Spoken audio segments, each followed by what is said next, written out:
Welcome to my studio, folks. In this video, I'm going to show you how I make a small bird ornament.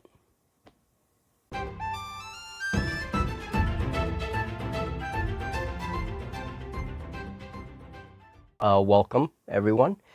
We're going to work on a small bird. We're going to start to work on a small bird. I chose birds because the shapes are relatively simpler for the kinds of things that I want to show you guys. But the most important part of this video, the thing that I want you crafters out there to take out of this video, is that if you're beginning to work with animals, you haven't really done birds or other animals before in sculpture form, is the idea that you want to train your mind to look at shapes, to look at simple shapes. And what's interesting is that you can use a lot of the techniques used by artists that draw or paint birds and other animals. You can use a lot of those techniques. They're very similar for sculpting. The only thing, of course, is that you're working with a three-dimensional form. So things change a little bit, when you're doing that. But the foundations, the core techniques are very, very similar, if not the same in some cases. So that's what I really want you to take out of this video, is the technique of training your eye to see simple shapes in the bodies and form of animals, and then translating those shapes into your clay shaping. So let's go to the workbench and start. Project, you need some Sculpey clay, super Sculpey, classic pink stuff. Some kind of measuring device, a ruler, something. Cutters, regular wire cutters. A pair of pliers. Some tin foil. And some wire.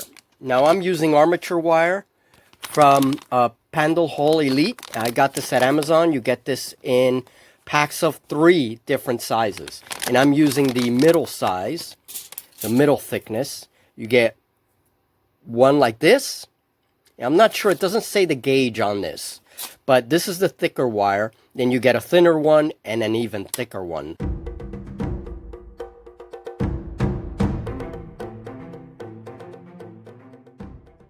Okay, so in this video, we're going to work on simple techniques first, right? These are some bird sculptures that I did a couple of years ago. These are some bald eagles. They're very small, miniature, okay? We're going to work on a bird that's sitting, like this bird here, okay? It's a lot easier. We're not going to concentrate too much on detail. This is a cormorant sculpture that I did recently.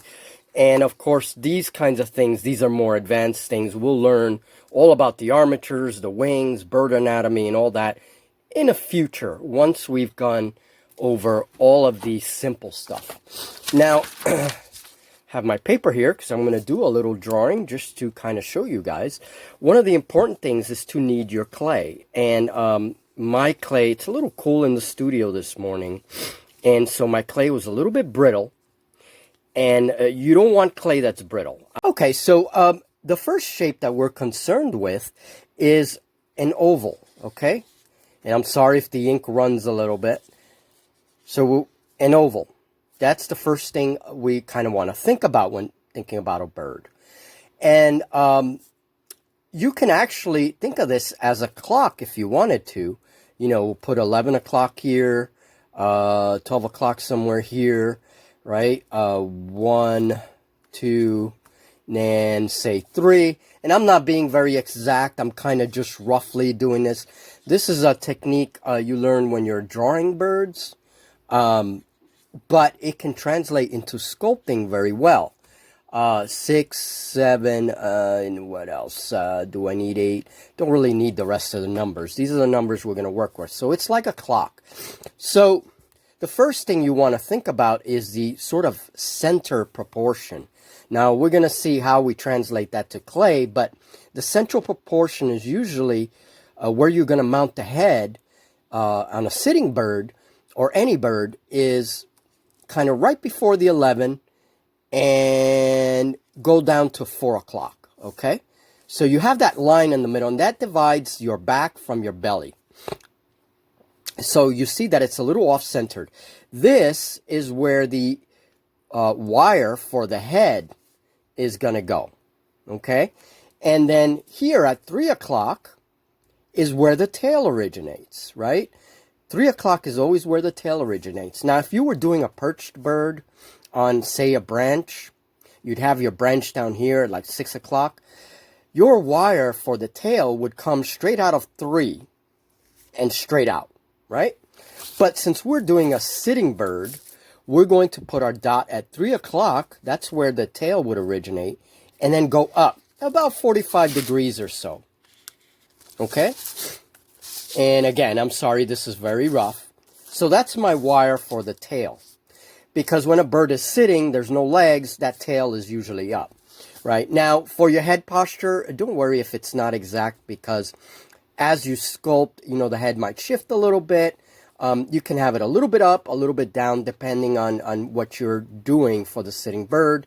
If the head is a little bit tucked in and kind of high, it could be a little higher than that, okay? So, but roughly, these are the proportions you want to think about, okay? And so your head is roughly going to come out of here very close to the 12, and then part of it's going to touch the 10 o'clock, all right? So that's, I want to do that just so that you guys see, and now the trick is going to be to use this information for your clay. Now, we're going to work on a simple armature before we even start the clay. Okay, so for an armature, I'm using just tin foil, no wires or anything, just tin foil. And I'm going to make a very rough oval shape, just like we planned here, okay? Very rough. Now, you don't want to make this too big. The bigger you make this, the bigger your sculpture is going to be. You want to do this because it's going to save on clay. You're going to be using less clay for the core, right? It'll just be like a skin layer of clay, and it will bake better. It'll bake stronger. This tin foil will heat inside and cook that clay from the inside out. All right, so we're doing the body first.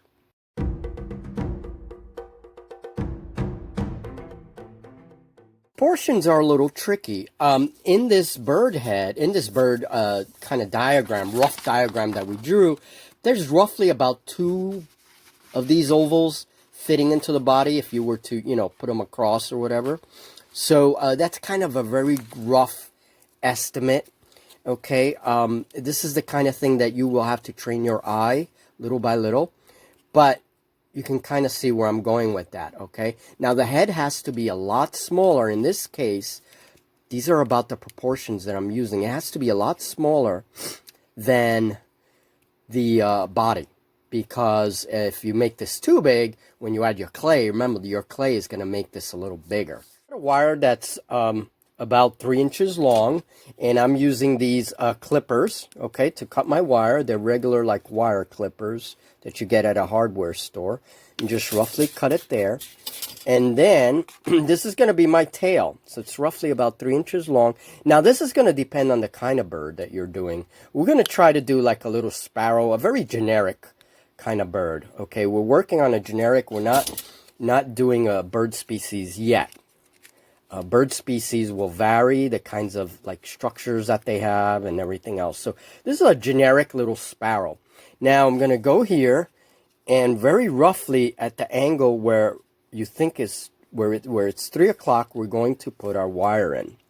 Now notice how that goes right into the tinfoil, and you may need some pliers for this step. So I go, and it's okay if your wire bends a little bit, that's okay. Going to go and see that my tinfoil is not really like exactly an oval. It's just like resembling an oval. If you want to make it a little more oval, you can add another layer of tinfoil and kind of even it out. But very roughly around 3 o'clock, right? But then we're going to, so actually that should be on top. And that's the point of this, is that it's roughly in the middle of both the rump and the belly. Now, like I said, you're not going to be 100% exact, but what we're going to do here is anchor it a little bit. Make sure it goes in. Basically, you've inserted 1 inch of wire into the foil. And that's, you want to have that nice and anchored. And again, I turn my little tinfoil body upwards so that the rump is up here. Okay, you see how that shape, it's like a little rounder here. Okay, and this is, again, very rough. I'm going to turn this wire up. And later, as we work on the sculpture, you can actually trim this if it's too long. Okay, so you can go a little less if you want to, but for the wire of the head, I'm using like almost 1.5 inches, just a few like millimeters off of 1.5 inches, okay? You can go a little smaller. I generally like to go a little deeper just to anchor it very well. Okay, so I make my point on the wire very carefully, and be careful when you insert this thing so you don't like puncture your finger. So I'm going to go at, there's the 3 o'clock, right? So I'm going to roughly go right here, okay? Right where my midline is, roughly go there, okay?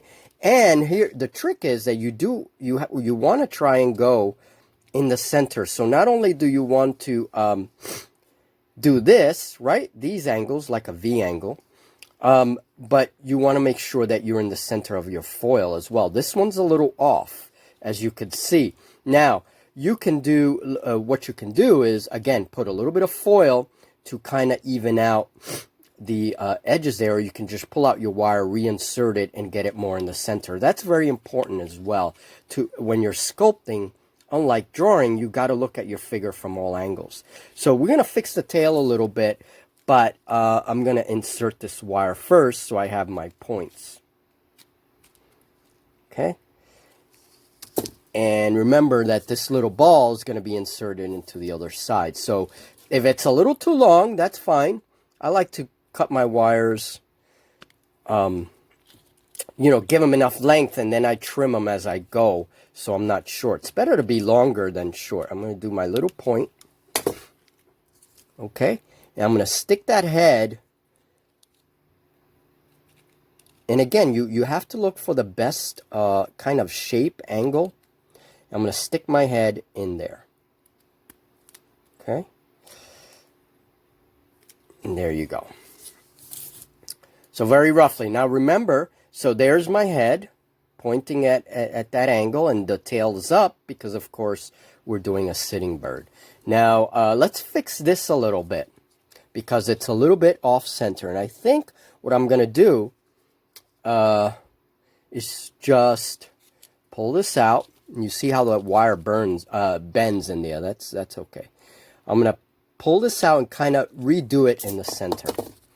So again, that's something very important too, is to look at your little armature from all angles. Make sure that you're in the center of things. Now I'm going to start putting clay onto my tinfoil. And one of the nice things about tinfoil is that it really, really sticks to, the clay really sticks to it. Sorry. Okay, so I'm going to go and I work with small amounts, so I pinch off some clay, right? Make sure I knead it all the time because you want your clay to be nice and soft. This is the tough part of sculpting because you really have to knead it, but your fingers get nice and strong. Okay, so we're going to take a little fragment, and I'm not measuring or anything. This is all by eye. And kind of flatten it a little bit, and then stick it on to that tin foil and go all around. Okay, and if the wire's a little off, you see it, don't worry about that, because as long as you have it roughly as close to the center of the body as possible and at the right angles, the sculpture will be fine because you're going to be able to fix things with the clay. It's like taking a picture of whatever animal you're doing, right? You're like freezing it in time. So we'll talk about postures in the future, and birds can be, bird sculptures can be pretty complicated, especially when you're looking at feathering and all that. I'm just looking at my wires here, making sure everything is still straight. And notice that I took off the head. Okay, I do that on purpose. That's the way I do it, so that I can really smoothen out the shapes. You do this until you feel right about the shape. Okay, this is the kind of thing that changes from person to person because you might want your angles a little different. You might see things a little different, okay? Notice that as I'm doing this, because the tinfoil had a little bit of a kind of skinnier end here, that actually helped because what you see, what I'm doing here is actually making sort of a point, right? You can kind of see that here. And that's okay. That's not bad. That actually works for us very well. Now put that against our, and you see that it deviates just a little bit, especially the wire here. That's okay. Okay? As long as you have that relative kind of 3 o'clock and then in between 10 and 11, you're fine. So I just did a little line there. I don't think it's 100% necessary, but it just helps me kind of remember that this is going to be the back portion. And this line is going to be important later when we add the wings. So just like very gently, eventually I'm going to erase this line. Okay, so same procedure for the head, working with, I used a fairly large pinch of clay, something, okay, like that. Kind of like, you can work with little spheres of clay, get used to working with little spheres like this. And again, this is by eye, there's no like exact measurement or whatever. You just want to coat that clay. The hole for the head is right here, okay? You can see it there in the camera. I don't want to cover that because, I want to make sure, I don't want to cover that completely. I want to make sure I stick my wire through there. Okay, so I'm going to continue to cover the head and we'll come back in just a minute. Okay, and I'm about finished covering the head. Now I want to make sure that the head is nice and round. You're going to keep working this clay until there are no like lines or cracks. You might even want to smoothen it a little bit, and then the other thing is you want to make sure that hole is still present, so you know where you're inserting the wire. Kind of want to keep the wire where it was. Now, if you have these sculpty thing, you get these at Amazon. They come with a glue, an actual clay glue that you can put in the oven, and it's bakeable, and it glues the head, and the body together. You can do that as well. I've done that in the past. I'm going to use the properties of the clay itself, but that's just a thought, okay? So I'm going to insert the head, okay? And once you insert your head, you want to start really looking at all sides to make sure that you don't have like any knobby projections, to make sure your tinfoil is completely coated. And you want to make sure that you have enough clay so that you can shape it. You don't want the you want that tinfoil covered as much as possible. So if you feel that you added too little clay, add a little more clay. Don't worry if the head is big right now, because we're going to blend this. And when you do that, you actually lose, the head goes back down in size. It kind of like shrinks again. And that's the nice thing about clay. That's where it differs from drawing. Okay, and I still have my line there. We're going to erase that a little later, but I kind of want to keep it there for a while. Okay, so I'm going all angles of the body and kind of shaping, making sure my shapes are good. Okay, this is a time you can take one of your tools, whatever you have, and use the round portion to kind of smoothen things out a little bit. Okay, make sure though that you're not flattening your clay. You want that kind of roundish shape to it. Now later, once you bake this, you can actually file this. So if you feel there are a few lumps, it's okay. Later you can go take a sandpaper and very carefully file the bird, because we're not going to be doing any feather details on this. This is a very simple project just to get going with sculpting. Later when you do it, once it's done. Okay, so I'm kind of just working the head a little bit. Okay, now notice when we do this that our mind immediately looks at that and says, oh yeah, that could be a bird. It's the shapes, right? Now we're going to start to blend things. Now back to our drawing. Now we're going to take these little globs of clay, right? And we're going to attach them to the back end of the head here and take a slightly larger glob of clay and attach it here. And that's when we start our blending. If by accident we expose any of the foil, take a little more clay and patch it up and redo our thing. All right, so let's do that. So this is what I'm talking about. I got two little spheres that I pinched out of the clay. And again, this is very much by eye. Don't have any measurements, but this is less than an inch in size. So just to give you guys some kind of almost an inch, not quite, a few millimeters off, okay? Just to give you guys some kind of thing to go by. So this is going to be your bottom, because the bottom is usually a little more like bulbous, okay? And then the smaller piece is going to go on the top. Okay. And notice that I kind of made cylinders out of them. And now we're going to take our fingers and start to blend the clay. Start to press that in and start to make that a part of the body of the bird. Okay, very carefully, very carefully. And if you need more clay, you go ahead and add more clay, okay? We're going to look at this once it's done, and if we need more clay, you definitely add it. If you need less clay, you take your reducer tool and just shave it off, and you can get different sizes of those reducer tools. Notice that I'm not using any tools, guys. This is all by fingers. Your fingers are the best tools in sculpting.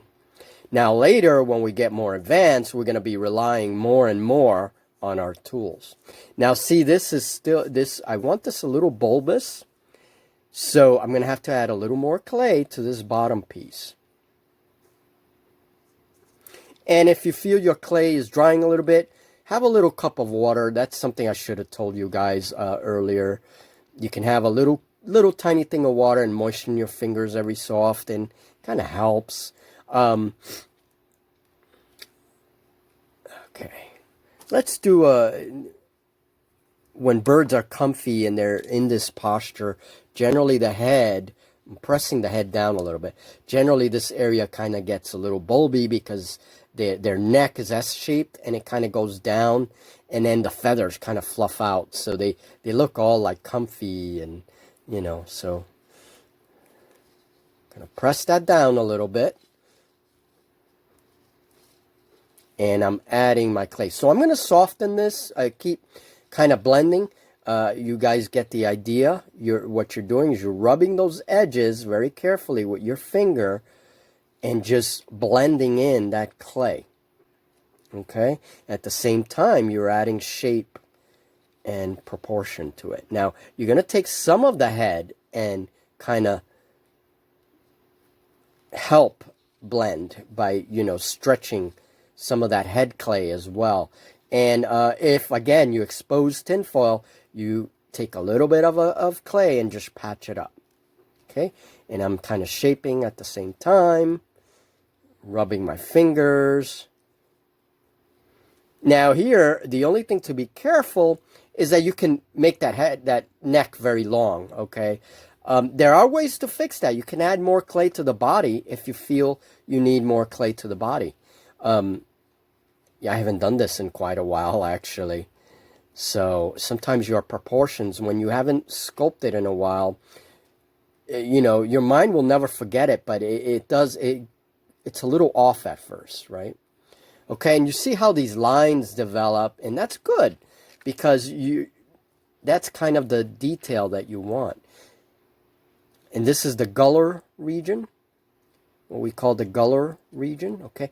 But notice how little by little, okay? I'm going to leave my head kind of like that. I'm not going to do any special pose.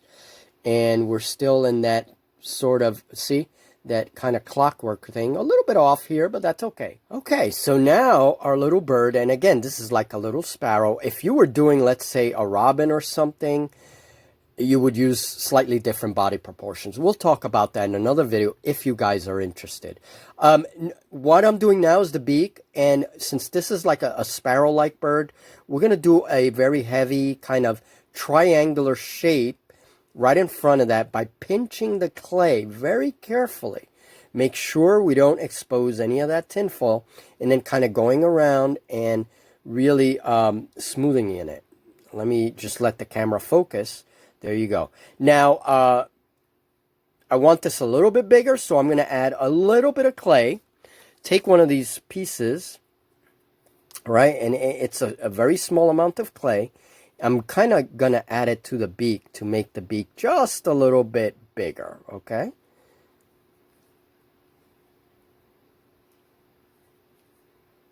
And again, you're doing the same thing. You're attaching and you're very slowly blending that clay. Now here, if you want to, you can use a tool.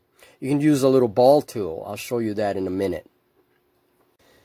Okay, so I'm going to use a clay shaper first, okay? And if you haven't seen my first video when we talk about clays and clay shapers, you should probably check that out because a lot of this kind of leads into each other.